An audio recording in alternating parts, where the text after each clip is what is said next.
Ya, halo semua, balik lagi sama gua Rio Kristanto di Discover with Rio. Setelah video pertama kita yang membahas salah satu kasus penculikan yang dilakukan oleh Ariel Castro, kali ini kita akan membawakan dan membahas salah satu kasus pembunuhan terburuk yang pernah terjadi di Amerika Serikat dan belum terbongkar hingga sekarang, yaitu kasus yang dinamakan The Villisca Axe Murders, yang dimana pelaku utamanya ini membunuh The Morse Family dan dua tamunya yang berasal dari Singers Family ini menggunakan kapak. Dan kasus ini juga terjadi lama banget, sekitar 100 tahun lebih yang lalu, dan terjadi di sebuah daerah yang bernama Villisca, Iowa, Amerika Serikat. Nah, tentu yang menarik dari kasus ini adalah pelaku utamanya ini belum ketahuan, belum terbongkar sama sekali, dan nanti di video ini gue akan membawa spekulasi tentang siapa saja orang-orang yang dicurigai telah membunuh The Morse Family dan dua tamunya ini yang berasal dari Stillingers Family. Nah, nanti jadi kalian di akhir video bisa menspekulasikan menurut kalian ini siapa sih orang yang telah membunuh The Morse Family dan dua tamunya yang berasal dari Stillingers Family. Ya, walaupun kita sudah tahu mungkin saja pelaku yang kita curigai ini sudah meninggal. Nah, hal yang menarik lainnya adalah di mana tempat kejadian kasus ini sudah dijadikan destinasi wisata horor oleh pemiliknya yang sekarang dan membawakan sensasi horor kepada wisatawan-wisatawan yang datang ke tempat kejadian tersebut. Nah, sebelum itu kalian bisa follow gue di Instagram, karena gue ada di Instagram di @kristorio. Kalian bisa DM gue kasus-kasus menarik dan referensi seru, juga kritik dan pesan yang tentunya membangun gue di kemudian hari. Nah, jadi gimana kronologi kasus The Villisca Axe Murders ini hingga siapa saja orang-orang yang dicurigai telah membunuh The Morse Family dan dua tamunya yang berasal dari Stillingers Family. So, before we jump into the case, let's wait for the blood.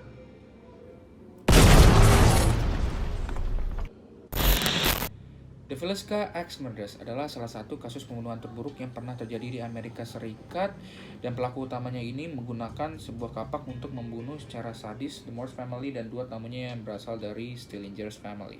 Kejadian ini dimulai pada tanggal 9 Juni 1912, yang dimana The Morse Family ini yang terdiri dari Josiah Moore, Sarah Moore, dan anak-anaknya yang bernama Herman, Catherine, Boyd, dan Paul ini menghadiri sebuah acara Children's Day di Presbyterian Church. Children's Day ini adalah acara akhir tahun, dan Sarah bisa dibilang adalah panitia dari acara tersebut, dan anak-anaknya ini juga ikut memeriahkan acara Children's Day. Nah, acara ini diperkirakan selesai pukul 9.30 malam, dan Catherine ini ngajakin temennya yang bernama Lena dan Ina Stillingers ini buat nginep di rumahnya. Dan karena si Lena dan Ina Stillingers ini berpikir kalau nginep di rumahnya teman ini bakalan seru, jadi mereka ini mengiyakan ajakannya si Catherine Moore. Nah, pada pukul 10 malam ini, sekitar pukul segitu, mereka ini diperkirakan udah sampai di rumahnya dan bersiap-siap untuk tidur. Nah, keesokan harinya pada tanggal 10 Juni 1912, tetangganya si J.B. Moore yang bernama Mary Peckham ini bingung kenapa kok udah jam segini, udah jam 7 pagi, rumahnya ini masih sepi. Biasanya mereka ini udah sering ngelakuin tugas-tugas pagi, plus anak-anaknya ini yang notabene umur 12 tahun udah suka main-main di rumah dan bikin keramaian. Nah, saking curiganya si Mary Peckham ini, dia sampai memanggil saudaranya si J.B. Moore yang bernama Rosemore buat ngecek ke rumahnya, kenapa kok sepi dan gak ada kehidupan istilahnya. Nah, akhirnya si Rosemore ini datang, dan karena dia juga punya kunci cadangan, akhirnya dia masuk nih ke rumahnya, dan dia ini membuka pintu kamar tidur yang ada di lantai 1 dan menemukan Lena dan Ina Stillingers ini sudah tidak bernyawa. Dan dia ini juga menemukan sebuah kapak yang sudah banyak banget bercak darahnya, dan bisa dispekulasikan bahwasannya kapak ini adalah milik dari Josiah B. Moore. Nah, salah satu kepolisian yang ditugaskan dalam kasus ini yang bernama Hank Horton adalah orang yang menemukan 6 mayat yang berasal dari The Morse Family.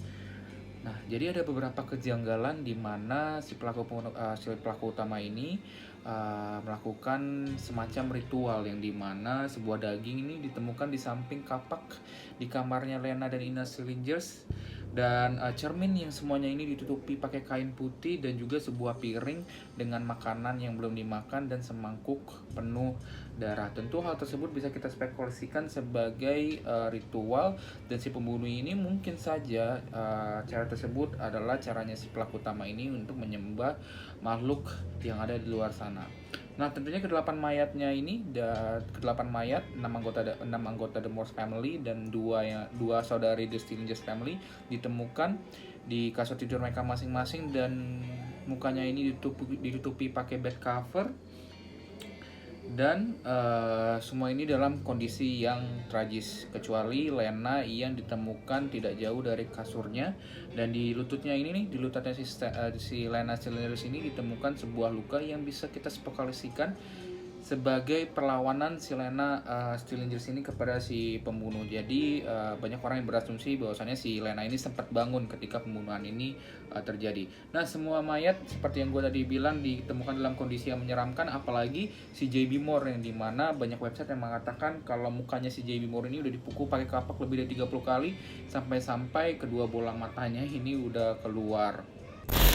Nah, kasus The Villisca Axe Murders ini menyebar begitu cepat di Iowa khususnya, dan membuat orang-orang ini mulai berasumsi bahwasanya orang yang membunuh The Morse family dan saudari The Stillinger family ini adalah orang yang tinggal tak jauh dari kediaman J.B. Moore.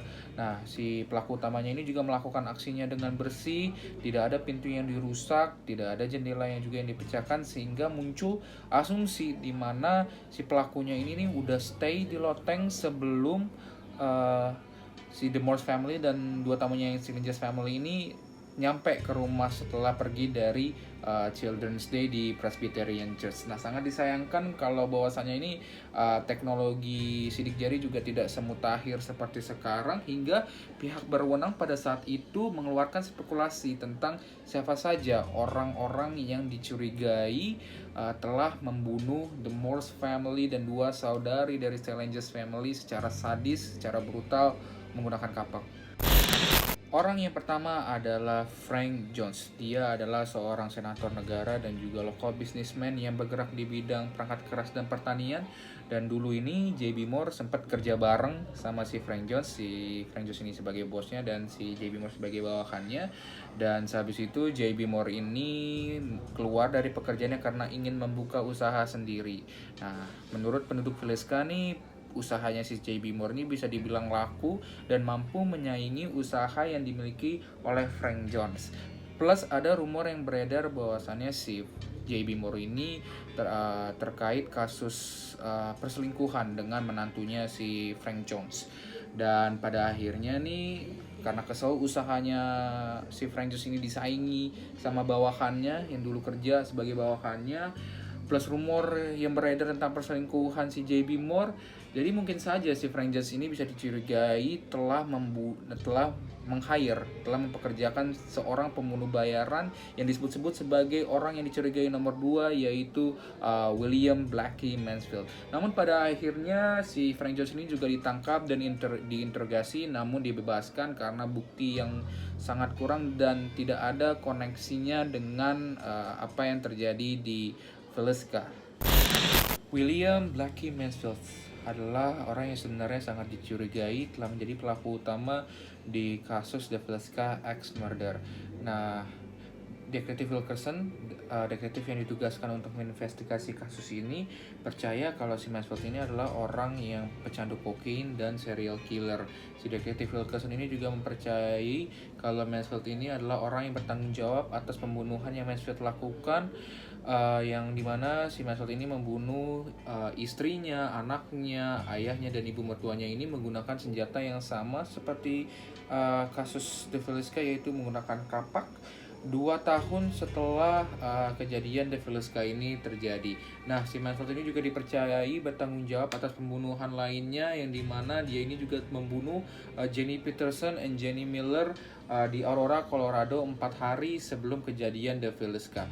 Nah, si detektif Wilkerson ini juga semakin percaya kalau Mansfield ini adalah orang di balik kasus The Villisca Axe Murder, karena cara membunuh, teknik, dan semuanya ini sama dengan apa yang terjadi di kasus The Villisca Axe Murders. Nah, lalu pada tahun 1916 si Mansfield ini dibawa ke Montgomery County, namun pada akhirnya ini dia dibebaskan karena alibinya Mansfield ini yang bilang kalau dia ini sedang tidak berada di Villisca pada malam kejadian, dan dia ini bilang lagi di Illinois. Dan juga kenapa dia bebaskan karena kurangnya bukti dan juga mungkin tekanan Frank Jones yang bisa dibilang orang yang cukup kuat pada masa itu.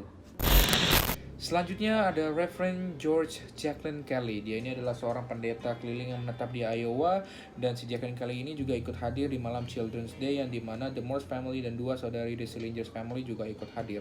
Nah, yang membuat si Jacqueline Kelly ini menjadi salah satu orang yang dicurigai adalah dimana si Jacqueline Kelly ini naik kereta 3 jam sebelum kejadian The Villisca Axe Murders ini ketahuan. Dan seminggu setelah kejadian The Villisca Axe Murders ini, si Jacqueline Kelly jadi obses banget untuk menulis surat-surat yang membahas tentang pembunuhan The Villisca. Nah, tulisan-tulisan dia ini tentu sampai ke masyarakat luas, dan tentu pihak berwenang juga semakin curiga karena sepertinya nih si Jacqueline Kelly ini udah tahu tentang The Villisca Axe Murders ini.